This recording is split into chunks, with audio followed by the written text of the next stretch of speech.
یہ ایک ایسا طوفان تھا جس نے دنیا کے تمام بلند عمارتوں کو ڈبو دیا تھا۔ بڑے بڑے پہاڑ پانی کے موجوں کے سامنے غائب ہو گئے تھے۔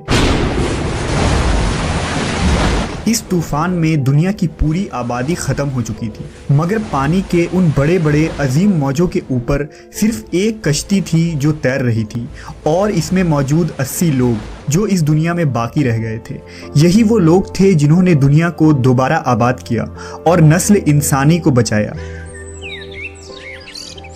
آج سے 5000 سال قبل اس سرزمین پر یہ طوفان کیوں آیا، وہ کشتی کس کی تھی، اور وہ لوگ کون تھے جنہوں نے اس کشتی میں سوار ہو کر اس خطرناک طوفان سے خود کو بچا لیا تھا۔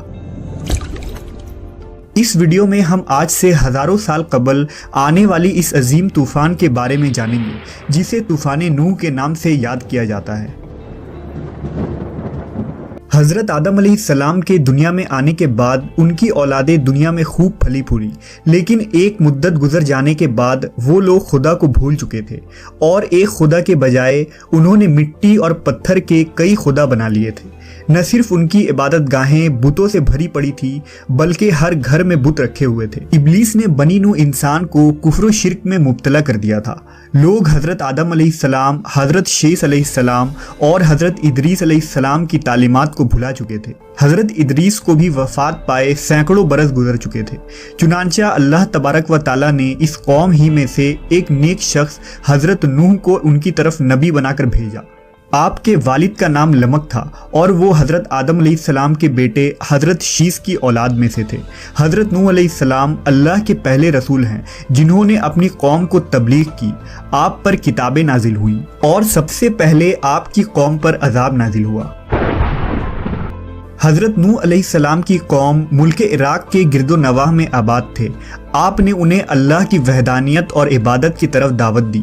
آپ نے اپنی قوم سے کہا، میں تم کو کھول کھول کر ڈر سنانے اور یہ پیغام پہنچانے آیا ہوں کہ اللہ کے سوا کسی کی عبادت نہ کرو۔ اگر تم اسی طرح کفر و شرک میں مبتلا رہے تو مجھے ڈر ہے کہ تم کسی سخت عذاب میں مبتلا نہ ہو جاؤ۔ حضرت نوح علیہ السلام کی قوم نے اس تبلیغ کے جواب میں آپ کو جھوٹا قرار دیا اور آپ کے دعوت کا انکار کر دیا، نیز دھمکی دی کہ اگر تم اپنے وعظ و نصیحت اور دعوت سے باز نہ آئے تو ہم پتھر سے مار مار کر تمہیں قتل کر ڈالیں گے۔ اس زمانے میں لوگوں کی عمر کافی لمبی ہوا کرتی تھی، لہذا حضرت نوح نے بھی بہت لمبی عمر پائی تھی۔ آپ نے اپنی قوم کو 950 سال تک تبلیغ کی اور بے انتہا کوششیں کی کہ وہ لاشریک معبود پر ایمان لا کر شرک سے توبہ کر لیں، مگر ان پر کوئی اثر نہ ہوا۔ اس قوم میں صرف چند غریب لوگ تھے جو آپ پر ایمان لائے، جن کی تعداد 70 یا 80 تھی۔ جب درس توحید دیتے دیتے مدتیں گزر گئیں، ان پر کوئی اثر نہ ہوا تو ان کی مخالفت اور دشمنی میں اضافہ ہوتا گیا۔ اللہ نے اپنے نبی کے اطمینان کے لیے ان کی طرف وحی فرمائی کہ جن کی قسمت میں دولت ایمان تھی وہ ایمان لا چکے، ان کے علاوہ اور کوئی بھی ایمان لانے والا نہیں، اس لیے آپ ان کے لیے غم زدہ نہ ہو۔ اب مہلت کی گھڑیاں ختم ہونے والی ہیں، ان کی تباہی کا مقررہ وقت آ پہنچا ہے۔ اللہ تبارک و تعالیٰ نے حضرت نوح علیہ السلام کو حکم دیا کہ ایک کشتی بناؤ۔ انہیں ایک عظیم سیلاب سے ہلاک کرنا مقدر ہو چکا تھا، اس لیے پہلے ہی اپنے نبی کو اللہ نے کشتی بنانے کا حکم دیا۔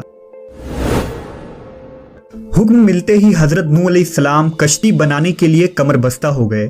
آپ نے لکڑیاں جمع کرنی شروع کر دی۔ اللہ نے اپنے نبی کو لکڑی کاٹ کر تختہ بنانے کے علم و ہنر سے نوازا تھا، لہٰذا آپ نے ان لکڑیوں کو کاٹ کر تختہ بنانا شروع کر دیا۔ جب نوح علیہ السلام کی قوم اور اس قوم کے سرداروں نے آپ کو لکڑیاں کاٹتے دیکھا تو مذاق اڑانے لگے اور کہنے لگے، کیا تم نبوت چھوڑ کر بڑھئی بن گئے ہو؟ اور یہ جو تم کشتی بنا رہے ہو کیا یہ زمین پر چلے گی؟ یہاں تو کوئی دریا اور سمندر نہیں۔ غرض طرح طرح سے آپ کا مذاق اڑایا جاتا، لیکن آپ نے صبر کیا۔ اس کے جواب